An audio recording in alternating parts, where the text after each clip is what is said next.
புகழேந்தி. நான் சிஆர்பிஎஃப்பில்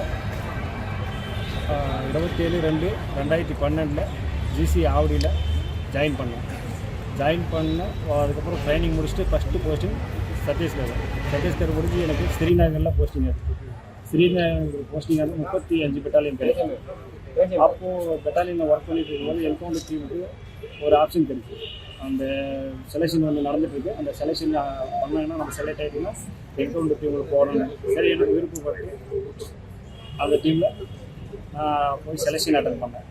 அப்போது pistol fire, AK-47 fire, running எல்லாம் டோட்டல் இதுலேயும் செலெக்ஷன் பண்ணி அதுக்கப்புறம் என்ன ஒரு மாதத்துக்கு அப்புறம் எனக்கு ரிசல்ட் ஆச்சு.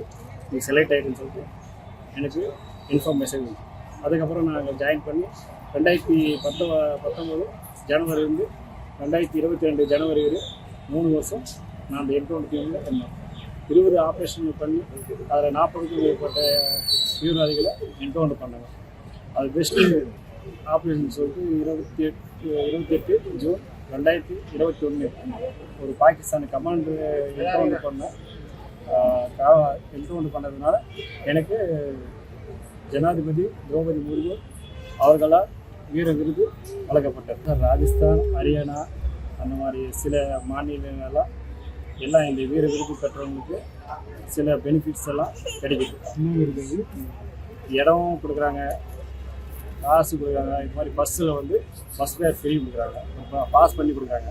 நம்ம தமிழ்நாடு கவர்மெண்ட்டு எதுவுமே அது மாதிரி பண்ணதை நான் கேள்விப்பட்டதில்லை. அது ஆப்ஷனே இல்லை. அதுக்காக எல்லா ஸ்டேட்டோட நம்ம ஸ்டேட்டு கம்மி இல்லை. அது இப்போ நாங்கள் எல்லாமே தைரியமாக எல்லாமே சொல்லிட்டு இருக்கோம். அது அடுத்தவங்க சொல்லும் போது நம்ம மனசுக்கு வந்து ஒரு ஃபீல் ஆகுது. சார் எல்லாமே பண்ணுறாங்க, நம்ம ஸ்டேட்டில் ஏன் அது மாதிரி பண்ணல அப்படின்னு சொல்லிட்டு அந்த ஒரு ஃபீல் ஆகுது சார். கவர்மெண்ட்டு அதுக்கு தகுந்த ஒரு மரியாதை எல்லாருக்கும் கொடுக்கணும்னு நினைக்கிறேன். எனக்குன்னு இல்லை, இந்த மாதிரி யார் பண்ணாலும் அவங்களுக்கு அந்த கௌரவத்தை கொடுக்கணும்னு எதிர்பார்க்குறேன் சார்.